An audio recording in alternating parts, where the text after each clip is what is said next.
Best of r/malicious compliance episode 57. Subscribe for Reddit videos daily. I worked in a gambling establishment that offered table service. The job was horrendous. The customers treated you like absolute shit. The management did nothing to back you up, so the customers did it all the more. This was within my first month this situation took place. A gentleman had ordered a J20 and a glass for at the gaming table, so I delivered his drink and glass to him and placed them onto his little table on wheels. I notified him I had placed his drink at the side of him. He looked at me, looked at his drink, looked back at me and shooed me away with his hand. I was pissed, but I was getting used to the customers being arsey, especially if they was losing money. About 20 minutes later one of the managers approached me. Turns out the gentleman had complained to my manager. Apparently I need lessons on how to empty a bottle of J20 into a glass, and it was ridiculous for me to assume he would pour his own J20. The casino offers table service, so he bloody well expects table service.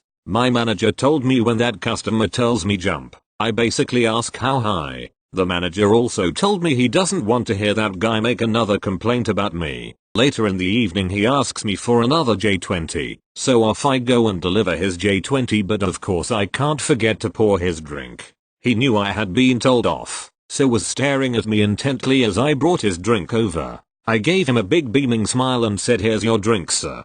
Can't forget to pour it for you." As them words escaped my mouth, he had a shit-eating grin like he thought he had won and responded, "Good girl." I lifted his J20 up quite dramatically high up in the air and tilted it into the glass, with it splashing and sploshing onto my tray because of the height. The glass was quickly getting full, but he wanted his J20 bottle empty. I made sure I emptied the bottle at a dramatic height whilst his glass began overflowing. His face had changed from smug to a "WTF are you doing?" He quickly complained to the manager, who was spineless. The manager asked me what the hell I was playing at. I responded he wanted his J20 bottle emptied, so I did just that. Another manager laughed and said, "Manager, if he told Judy that's what he wanted, that's what Judy gave him." Strangely enough, he never asked me to pour his J20 again for him.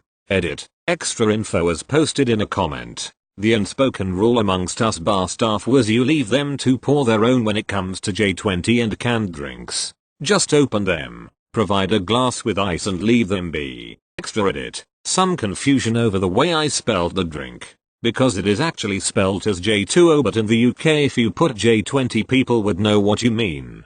It would still be pronounced the same because some people say zero as O. I'm honestly shocked. I thought most countries had J20. You don't know what you're missing out on. Thank you. Next. So this isn't my story, but my father's. My dad is a now retired police officer, which he did for 30 years. Over the years, he has worked patrol, undercover, as a detective, and as part of a D task force back in the 90s.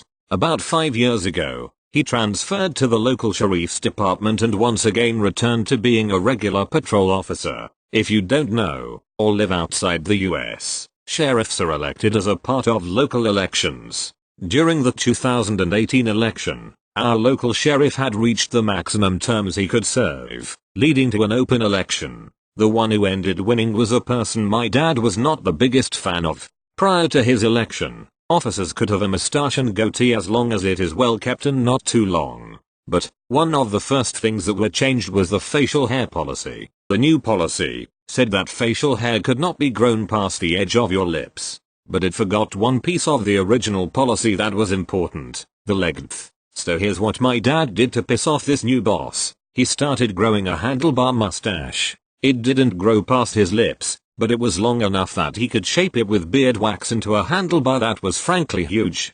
The ends reached to his ears when he didn't put wax in it. Well, this policy change didn't just change my dad. Many of the officers had goatees and we're already a bit annoyed with the new boss. So about another 10 officers decided to join my dad in growing out handlebar mustaches as well. In a department of 25 officers, almost half were rocking handlebar mustaches while going on patrol. Eventually, the new sheriff decided that the handlebar mustaches were getting out of hand and finally relented and reinstated the old policy. My dad had grown this out for about 2 months and I watched him quite literally cry when he shaved it. But, he got his favorite facial hair to be allowed again. Thank you. Next. So, this one is really short, but I thought it was funny. So, I was in the kitchen peacefully eating craisins. They're great and you should go try them right now, when my sister, who was sitting next to me, handed me her cup and told me to go fill it up with water. Then she left the room. I grinned like the Cheshire Cat because I knew I could get her back for all the crap she's done with a bit of well-deserved malicious compliance. Again, this isn't really serious, just funny. I went to the fridge and filled the cup all the way up to the brim, then, carefully, without spilling any, brought it back, set it on the counter, and then went back to my room. Sure enough, a few minutes later, Elijah, why did you fill my cup up so much? Well, you told me to fill it up. You didn't say how much. Thank you. Next. Not my story but happened right next to me with a coworker. We work at a theater where, let's be fair, the prices for concessions are pretty dumb. I understand that the prices can be expensive when items stack up. What I get annoyed by is when customers treat the employees like garbage because they think we dictate the prices. Speaking of garbage, so to curb the cost of optional food for your movie, some big brain customers decide to dig out other people's bucket/large drinks from the trash. Yep, people do this because large items like popcorn and soda get free refills after purchase. They'll sometimes go to the bathroom and wash it out. Others they'll just say fuck it and take the nasty stuff as is. So a Karen pulls this same stunt with a large drink an employee saw her take out. She walks all high and mighty over to the counter and demands, "Give me a Sprite with no ice, new lid and straw." I never know if it's a refill that they actually bought or not, so I never call out a theft unless it's super obvious. My co-worker on the other hand is a B.A.M.F. and can sniff out these entitled bastards. So my co-worker takes the drink and gives her soda water, fills the cup with 99% of soda water and a splash of iced tea as an extra fuck you. She smugly smiles at us and then walks away. I walk around the corner to see her take a sip and immediately throws the drink back into the hole from whence it came. Revenge is a drink best served bland and tasteless. Thank you. Next. I got a short story for this thread after listening to so many on YouTube. I was taking driving lessons with this very annoying driving instructor. He would always suggest dumb corrections to my driving, which, of course, wasn't good, yet, but not as bad as he made it seem. When approaching a green traffic light with the car I would, as any driver does, only check the traffic light until about 20 meters distance to it. Then I would just simply assume I was good to go. Even if it changed to yellow at this point I would still make it past it without it turning red. Then, one lesson, my driving instructor suddenly tells me that I should always keep an eye on the traffic light until I've completely passed it. And that was just one too many stupid corrections. The next time I approached a green traffic light I did as asked. I watched the light and lo and behold the traffic light switched to yellow right as I passed it. I punched the brakes and we got to a stop in the middle of the intersection. My driving instructor panicked and told me to continue driving.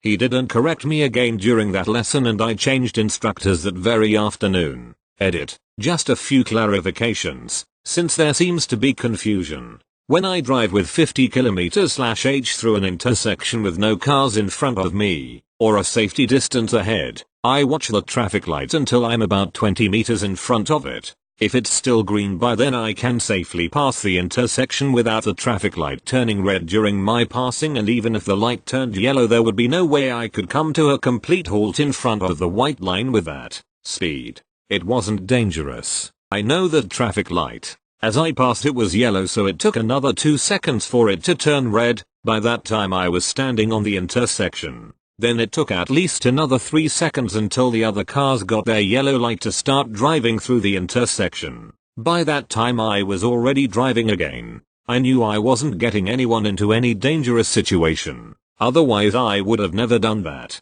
3. There is no information gained by seeing a traffic light turn yellow as one passes it. I'd rather turn my attention to the traffic ahead. Seems safer to me. Shrug. 4. My driving instructor was a not nice man. His made up rules made me even more nervous than needed. And he had a way to annoy me a lot with his weird instructions. And they were weird.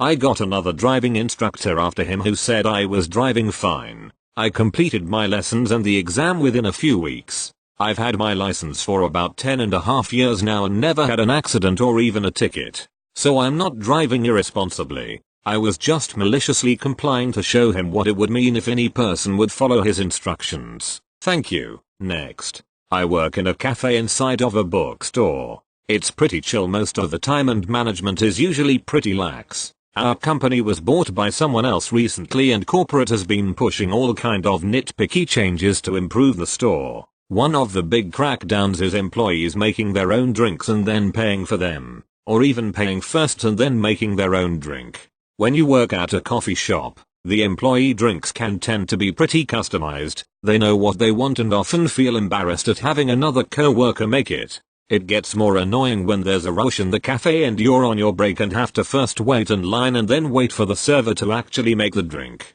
It eats up extra break time. They said the new drink rule is for loss prevention, but we get a 40% discount and none of us are really concerned with stealing when we get it for so cheap anyway. Onto the malicious compliance. I would usually get the biggest size refresher they have. Refreshers are 50% refresher concentrate and 50% water with some ice and berries mixed in. So instead of ordering the large size and making it myself, I order the small size. I order the small and I ask the barista to give me the cup just full of the concentrate and a giant cup of ice. I take it and put the water in the cup of ice and then add the concentrate, all while sitting in the break room in front of management.